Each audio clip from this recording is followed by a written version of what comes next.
Imagine a cold morning in the summer of 1943 on the vast, dusty plains of the Russian steppe near the city of Kursk. A lone German tank commander sits high in his cupola, scanning the horizon through high-quality ice optics. Ahead of him, a literal sea of Soviet T-34 tanks is charging across the open ground, their engines screaming and their tracks kicking up clouds of choking earth. The German commander is not afraid, at least not in the way a man in a smaller vehicle might be. He is sitting inside 56 tons of Krupp steel, a machine that the world has come to know as the Tiger. To the men who manned it, it was a fortress. To the men who faced it, it was a mechanical nightmare that seemed almost impossible to kill. But as this commander prepares to give the order to fire, a question lingers that history has spent decades trying to answer. If this machine was so dominant, it could destroy enemies from miles away while their shells bounced harmlessly off its thick hide, why were there so few of them? Why did the most feared weapon of the Second World War ultimately fail to save the regime that created it? The story of the Tiger tank is not just a story of armor and cannons. It is a story of industrial hubris, a fatal obsession with quality over quantity, and a series of high-stakes gambles that ignored the brutal reality of total war. To understand why the Tiger was both a masterpiece and a disaster, we have to look back at the desperate situation the German military found itself in during the summer of 1941. At the start of the invasion of the Soviet Union, the German Panzerwaffe believed they were invincible. Their Panzer IIS and IVs had sliced through Poland and France with ease. But on the road to Moscow, they hit a wall. The development of the Tiger was a race between two rival designers, the established Henschel firm and the brilliant but eccentric Ferdinand Porsche. Porsche was a personal favorite of Adolf Hitler, and he was known for pushing the boundaries of technology. He designed a tank that used a complex gasoline-electric hybrid drive, a concept that was decades ahead of its time. However, it was also prone to catching fire and was incredibly difficult to manufacture. Henschel, on the other hand, proposed a more traditional, albeit massive, design. In a move that perfectly illustrates the chaotic nature of German wartime production, Hitler was so confident in Porsche that he ordered 90 chassis to be built before the trials were even finished. When the Henschel design eventually won because it was actually reliable enough to move, the Porsche chassis were left sitting idle, eventually being converted into the specialized Ferdinand tank destroyers. This was the first major mistake. Germany was already short on steel, rubber, and skilled labor, yet they were wasting resources on two competing designs for the same niche role. When the Tiger finally entered production, it was less like an assembly line product and more like a handcrafted piece of jewelry. This is a crucial point that many people overlook when comparing German tanks to American or Soviet ones. In Detroit or the Ural Mountains, tanks were being churned out by the thousands using simplified designs and mass production techniques. In the Henschel factory in Kassel, the Tiger was being built with a level of precision that was beautiful, but strategically insane. Every Tiger required about 300,000 man-hours to produce. To put that in perspective, you could build nearly 2.5 Panther tanks, or several Panzer IVs for the same amount of effort. The Tiger was over-engineered to an extreme degree. Its famous interleaved road wheels provided a smooth ride and distributed its massive weight, but they were a nightmare in the field. If an inner wheel was damaged or if mud froze between them during a Russian winter, the entire tank was immobilized. A tank that cannot move is not a tank. It is just a very expensive pillbox. The decision to move forward with such a complex machine looked logical to the German leadership at the time because they were obsessed with the idea of qualitative superiority. They believed that one German soldier was worth 10 Soviets, and therefore, one German tank should be able to destroy 10 Soviet tanks. While the Tiger's kill-to-loss ratio was indeed impressive, this logic ignored the reality of attrition. War is a game of numbers, and the Tiger was a number that Germany simply could not afford to play. By the time production ended, only about 1,350 Tigers had been built. During that same period, the Soviets built over 50,000 T-34s. You can have the best sword in the world, but if you are fighting 20 men with clubs, eventually you will be overwhelmed. The Tiger was a tactical triumph, but a strategic catastrophe. Sucked up the best steel, the most skilled mechanics, and the highest grade fuel, all for a platform that was often sidelined by mechanical breakdowns before it even reached the front lines. As a historian looking at the records of the time, it becomes clear that the commanders on the ground were often frustrated by the very machine that was supposed to save them. Heinz Guderian, the father of the Blitzkrieg, was often critical of the focus on heavy tanks. He knew that the strength of the German army was its mobility. The Tiger was the opposite of mobile. It was so wide that it required special transport tracks to be fitted just to fit on a standard railway car. This meant that every time a Tiger unit moved by train, crews had to spend hours jacking up the 56-ton tank, removing its combat tracks, fitting narrow transport tracks, and then reversing the process at the other end. This logistical burden was immense. In the time it took to move a battalion of Tigers, a Soviet commander could have moved an entire tank corps. This decision to prioritize raw power over operational flexibility changed the nature of the German army from a rapier to a heavy, blunt sledgehammer that was too heavy for its own wielder to lift. One of the most significant but rarely discussed failures of the Tiger program was the psychological impact it had on the German high command itself. The existence of the Tiger gave Hitler and his generals a false sense of security. They began to plan offensives based on the presence of these invincible units, ignoring the fact that those units were often at half strength due to mechanical issues. At the Battle of Kursk, the start of the entire offensive was delayed specifically so that more Tigers and the new Panthers could reach the front. This delay gave the Soviets months to dig in, lay millions of mines, and prepare the most sophisticated defense in human history. By the time the Tigers finally rolled forward, the element of surprise was gone. The Tiger was a victim of its own reputation. Because it was expected to do the impossible, it was often thrown into situations where no machine could survive, leading to the loss of irreplaceable veteran crews. There is a deep human element to this story that is often buried under technical specifications. Imagine being a mechanic in a heavy tank battalion. Your job is to keep these monsters running in a sea of mud or a frozen wasteland. The Tiger's transmission was originally designed for a tank weighing 35 tons, but the final version weighed nearly 60. This meant the gearbox was under constant, incredible stress.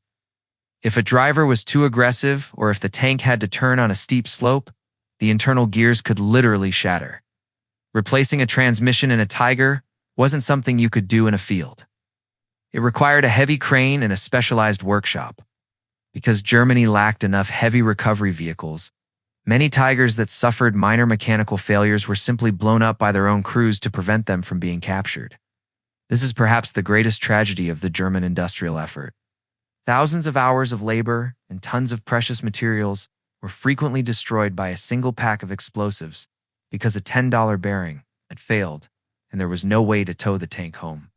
Historians often debate whether Germany should have skipped the Tiger altogether and focused on a modernized Panzer IV or a simplified Panther. The reality is that the decision-making process was poisoned by a culture of Wunderwaffen or wonder weapons.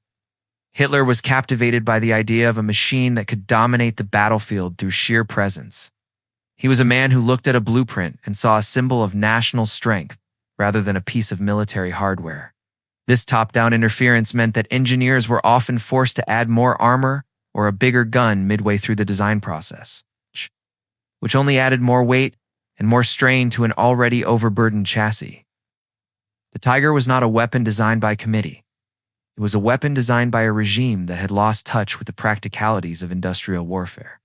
If we look at the unique and often overlooked section of this history, we have to talk about the ghost of the workshop, the recovery and maintenance crisis that crippled the Tiger units. Most people focus on the Tiger's 88mm gun, which could punch through any Allied tank, but the real story of its failure is found in the lack of support infrastructure. To tow a single disabled Tiger, you needed 3 heavy half-tracks hooked together in a chain. If one of those half-tracks slipped or lost traction, the weight of the Tiger could drag all 3 into a ditch. Because these recovery vehicles were also in short supply, Tiger units were often tethered to railway lines. They couldn't wander too far into the operational vacuum because they knew that if they broke down, they were lost. This created a psychological pressure on the crews that is rarely discussed. They were the elite, driving the most powerful tank in the world, yet they lived in constant fear, not of the enemy, but of their own machine's fragility. They knew that a single wrong move with the steering wheel could turn their pride and joy into a 56-ton steel coffin. This mechanical anxiety led to a change in how the Tiger was used. Instead of being the tip of the spear in a fast-moving offensive, it became a defensive weapon used to plug gaps in a crumbling line. In this role, the Tiger was terrifyingly effective. Places like Villers-Bocage, a single Tiger commanded by Michael Whitman, decimated an entire British armored column in minutes. But these were tactical victories in a losing war. The Tiger was like a heavyweight boxer who could land a knockout punch, but was too slow to stop his opponent from dancing around him and hitting him with 1,000 small jabs. The Allies understood this. They didn't try to build a Tiger killer in large numbers. They built thousands of Shermans and T-34s and used their air power to cut off the Tiger's fuel and spare parts. A Tiger without fuel is just a very expensive piece of scrap metal. And by 1944, fuel was something Germany no longer had. The single mistake that changed everything was the refusal to standardize.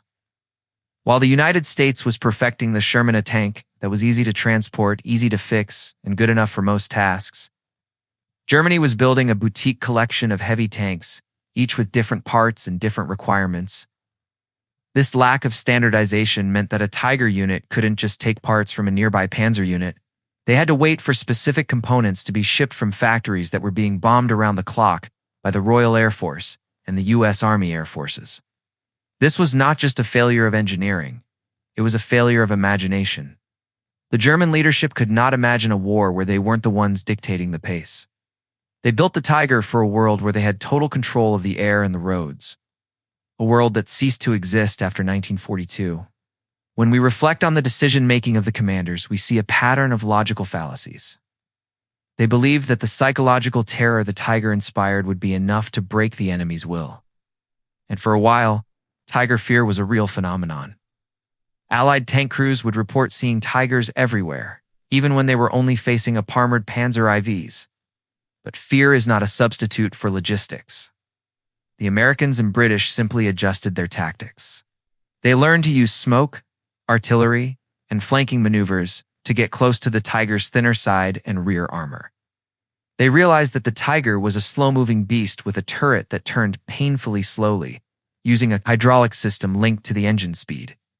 If the engine was idling, the turret barely moved. An agile Sherman could literally drive circles around a Tiger while its crew struggled to bring the gun to bear. This brings us to a hard truth that is often uncomfortable for military enthusiasts to accept. The Tiger was a beautiful failure. It represented the pinnacle of mechanical engineering in an era where engineering was being replaced by industrial manufacturing. The men who fought in the Tiger were often the best Germany had, but they were betrayed by a system that valued the ideal over the practical. The Tiger was a tank designed for a duel. But the Second World War was not a duel. It was a brawl in a factory. Every time a Tiger was lost, it was a national catastrophe. Every time a T-34 was lost, it was a rounding error in a Soviet ledger. This disparity is why the Tiger, for all its power and all its legend, never could have won the war. There is a lesson here that still matters today in the world of modern military planning. We often see the same debate playing out. Do we buy a small number of incredibly expensive, high-tech platforms, or a large number of cheaper, simpler ones? The Tiger is the ultimate cautionary tale of what happens when you go too far toward the exquisite end of the spectrum. It reminds us that a weapon's effectiveness is not just measured by its range or its armor, but by its ability to be where it is needed, when it is needed, in numbers that matter. The Tiger was almost never where it was needed because it was usually on a train, in a workshop, or stuck in a ditch. Oh. The legacy of the Tiger is one of myth versus reality. In the decades since the war, the Tiger has become a pop culture icon. The star of movies and video games, often portrayed as an unstoppable force. But the reality was a crew of exhausted men trying to change a massive road wheel in the rain while their fuel gauge sat on empty. It was a commander looking at a map and realizing that his invincible battalion only had 3 operational tanks left. It was an industrial system that was eating itself alive to produce a handful of masterpieces, while the enemy was building an army of workhorses. The Tiger didn't fail because it was a bad tank. It failed because it was the wrong tank for the war Germany was actually fighting. As we look at the final days of the war, The story of the tiger becomes even more poignant. In the ruins of Berlin, some of the last defenders were WWIIs, the even heavier, more complex successor to the original Tiger. They sat at street corners, their massive guns pointed down boulevards, waiting for an enemy that was coming from every direction. They were still feared, they were still deadly, and they were still fundamentally irrelevant. The war had been decided years earlier in the factories of Detroit and the Urals. And in the boardrooms where German officials chose to build 1,350 legends instead of 10,000 tools, the story of the Tiger still matters today because it forces us to confront the difference between tactical excellence and strategic success. It is easy to be seduced by the best technology, but the best is always relative to the context of the struggle. In the brutal, unforgiving context of World War II, the Tiger was a luxury Germany couldn't afford. It was a monument to a specific kind of German genius, one that was meticulous, proud, and ultimately blind to the bigger picture. When we think of the Tiger, we shouldn't just think of the 88mm gun or the thick armor. We should think of the thousands of men and millions of tons of resources that were poured into a dream of invincibility that was, in the end, nothing more than a very heavy, very expensive illusion. Ultimately, history is not written by the machines that have the most impressive statistics. It is written by the machines that show up to the battle. The Tiger was the tank that everyone talked about, but the T-34 and the Sherman were the tanks that won the war. The Tiger's failure to be produced in significant numbers was unto mistake of the factory workers or the soldiers. It was a fundamental failure of a philosophy that believed quality could substitute for the cold, hard math of industrial production. It serves as a permanent reminder that in the face of a determined and well-resourced enemy, even the most formidable beast can be hunted to extinction if it is forced to stand alone. The roar of the Tiger may have been the loudest sound on the battlefield, but it was the silent hum of the enemy's assembly lines that truly decided the fate of the world. To truly grasp the scale of the missed opportunity, we must look at the human cost of the Tiger's complexity. For every Tiger that sat idle for lack of a specialized fuel pump, 4 or 5 German crews were forced to go into battle in aging Panzer IVs that were hopelessly outmatched by 1944. These men were the casualties of the Tiger program just as much as those who were killed inside the heavy tanks. By concentrating their resources into a few elite units, the German High Command effectively abandoned the rest of their armored forces to obsolescence. This created a two-tier army: the fire brigades of heavy tank battalions that rushed from one crisis to another, and the regular units that were slowly ground into the dust. This division destroyed the cohesion of the Panzerwaffe. Commander couldn't plan a balanced defense when his most powerful assets were essentially a separate, temperamental elite that might or might not be able to make it to the battlefield on time. The psychological toll on the German leadership can also not be overstated. There is a specific kind of madness that takes hold when you believe you have a secret weapon. It leads to all-or-nothing thinking. We see this in the Ardennes offensive, the famous Battle of the Bulge. The plan relied on heavy tanks like the King Tiger to spearhead a breakthrough and capture Allied fuel dumps. But the heavy tanks were too wide for the narrow, winding roads of the Ardennes. They ran out of fuel, they blocked the roads for everyone else, and they became easy targets for Allied aircraft once the weather cleared. This was the Tiger-S story in a nutshell. A weapon that promised a miracle but delivered a traffic jam. It was a tool that required a perfect environment to function, but war is the most imperfect environment imaginable. As we move toward a conclusion, we have to ask ourselves what the Tiger represents in the broader scope of human history. It is perhaps the ultimate example of the technological fix. The idea that a complex social or strategic problem can be solved with a better machine. Germany was losing the war because of geography, because of politics, and because of a global coalition that was vastly more powerful than they were. No tank, no matter how thick its armor, could fix that. The Tiger was an attempt to ignore the reality of a world that had turned against them. It was a steel shield held up against a falling sky. Today, when you visit a museum and stand next to one of the few surviving Tigers, the first thing that strikes you is its size. It is an imposing, beautiful, and terrifying object. You can see the craftsmanship in every weld and the power in the muzzle of the gun. But as a historian, I want you to look past the steel. I want you to see the empty factories, the broken gearboxes, the thousands of tanks that were never built, because this one was. The tiger remains a legend, but it is a legend that serves as a warning. It tells us that in the end, war is not about the strength of a single tiger, but about the strength of the forest it lives in. Germany built a magnificent beast, but they forgot that a beast without a habitat, without fuel, without roads, and without numbers cannot survive for long. The legacy of the tiger is not found in its victories, but in its absence. It is found in the quiet fields where it should have been, but wasn't. It is found in the records of the men who waited for reinforcements that never came.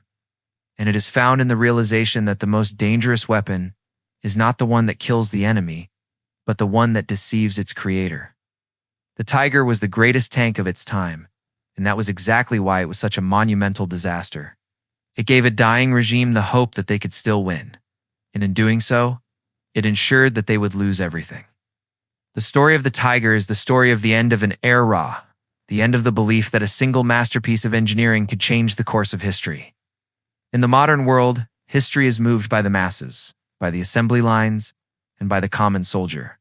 The tiger was a king in a world that was becoming a republic of machines.